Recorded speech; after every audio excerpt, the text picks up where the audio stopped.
All right, I want to talk to you a minute about factoring simple trinomials. And a simple trinomial is any trinomial that has a leading coefficient of 1, or you might say that it doesn't have a leading coefficient.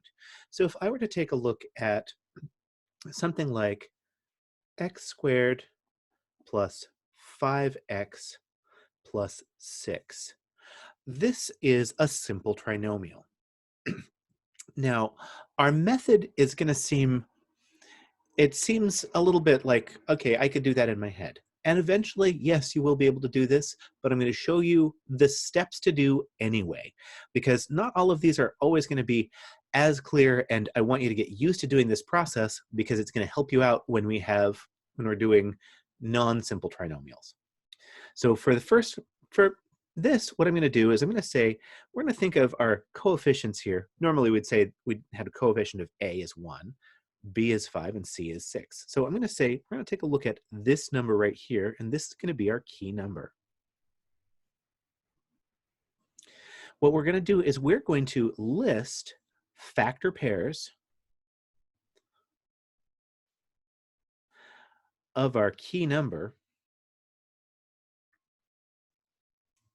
So this is literally what we're doing first. We're listing our factor pairs of our key numbers, and then we're going to choose the pair that add to our middle coefficient. Oops, I can spell middle coefficient. It's a coef. I'm running myself out of space over here. And after that, what we're going to do is we're going to populate our binomials. Now, what this means, what this is going to look like, this is going to get to be very, very, very fast for you. So here's what this is going to look like. My key number here is 6. This is a positive 6. Now, in order to make a positive 6, both factors would have to be either positive or both factors would be negative. I'm going to look here and I see that they're adding up to be positive, which means I know that they're both positive. So now I'm going to look and see, and I'll start listing factor pairs of 6. 1 times 6 is 6, but that would add up to be 7. 2 times 3 would multiply to be 6, and they would add up to be 5. So we've found that factor pair that adds up to this, and now this is just going to be x plus 2 and x plus 3. So we use this factor pair to populate. We fill in our binomials that multiply together to be this answer, to be this trinomial. So this right here is my method. I am listing factor pairs. I'm choosing the pair that add to be this middle number, and then I'm just filling in our binomials. So let's show you what this looks like. And I'm going to do a bunch of examples here, and then I'm going to show you kind of the thought behind this. And as soon as you see that, you're going to wonder why I bothered to show you this instruction. But I think it's good to, well, sometimes it's good to work backwards. Let's do one. Let's say we've got something like, I'll start out easy. I'll do x squared plus 9x plus 20. So my key number here is 20. Again, this is a positive 20. So that means that both of my factors are either positive or both are negative. And they're adding up to be positive. So both of my factors are positive. So I could do 1 times 20 is 20. Nope. 2 times 10 is 20. 3 doesn't go into this. 4 does. Oh, 4 times 5 is 20. And sure enough, those multiply together to be 20. So this is going to be x plus 4 and x plus 5. And we're done.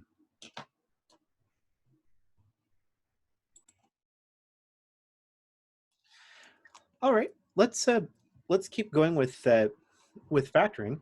And the thing is, we've got some other things that we can do with these. So let's say I've got m squared minus 11m plus 24. So here, our key number is going to be, well, it's still positive. It's this positive 24. So this is positive, which means that in order to multiply to be a positive 24, either both of my terms are positive or both of them are negative. Here, they're adding up to be a negative. So I know that both of them are going to end up being negative. Now I just list together negative numbers that multiply together to be positive 24. So I got -1 and -24. Nope. -2 and -12. Well, that adds together to be -14. So we're getting closer. Does 3 go in? Sure it does. 3 times 8. And 3 times 8, actually add 3 times 8 is 24. -3 plus -8 is -11. So this is just going to be m minus 3 and m minus 8. And this gets to be a very fast process. Say I've got y squared plus 7y minus 60. Ooh, this is negative. Well, all that means is that one of my factors is positive and one of them is negative. And I look at this, and one of my clues here is this is positive. I'm going to put my larger term to be positive, because when I'm adding things together, whatever number is the largest is going to tell me what the sign is. So if I've got -1 and a positive 60, that multiplies together to be 60. It doesn't add together to be 7, but it does add together to be a positive number. 2 and 30, no. 3 goes in here 20 times, nope. 4 and 15, -4 and positive 15, nope. 5 and 12, there it is. 5 times 12 is 60, -5 plus 12 is positive 7. So this is going to be y minus 5 and y plus 12. So hopefully you're seeing how this works. You don't have to list out every sum. Just as you're going through this, just do a little bit of mental math and say, does this add together to be this? And usually just a fast yes or no. When you start to think about what's happening here, I'm going to actually run you through a couple examples of what happens when you multiply. So if you're multiplying binomials, if you're multiplying some simple binomials,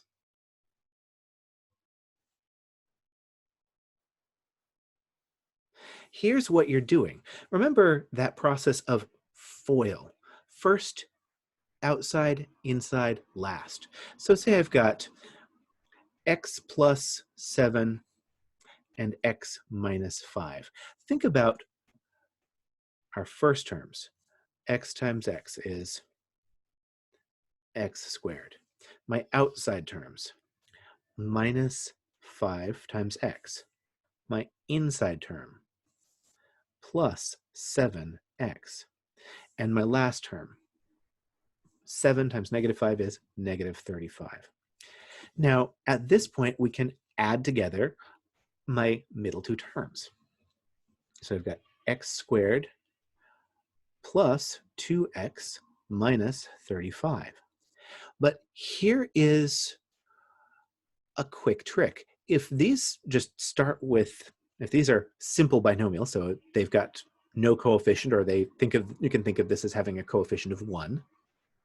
Notice that this middle coefficient is just the sum of these two things. And it's always going to do that because 1 times this -5 is just going to be that. 7 times this one is going to be this. I'm always going to just add together these two numbers. This last number is just the product of these two numbers. I just multiply these two numbers to get this. So to be clear, this 2x is the sum of these, then -35 is the product of these. And that's what we're doing. We're just doing it backwards. And if you start looking at at doing this, the more you look at these type of questions, the faster you're going to be able to multiply them. And also, the faster you are going to be able to do this backwards. So if I were to say something like, oh, x plus 10 and x minus 15. Okay, that would just be, x squared minus 5x minus 150. Ever think you'd be able to do something, multiply two polynomials that fast? Let's do it again. T minus 11 and t plus 3. Okay, sure. T squared minus 8t minus 33. Oh my gosh. I'll have, actually, yeah, let's do a t again. T plus 6 and t plus 12. Okay, so t squared plus 18t plus 72. So you see how noticing that this pattern of the sum of these two things adds up to be this, and the product of these two things is that last number. That lets you multiply very quickly. And when we're moving backwards, we say, oh, what two numbers multiply to be negative 60 and add together to be 7? Negative 5 times 12 is negative 60. Negative 5 plus 12 is 7. Done. All right, that's all I've got for now. See you in the next video.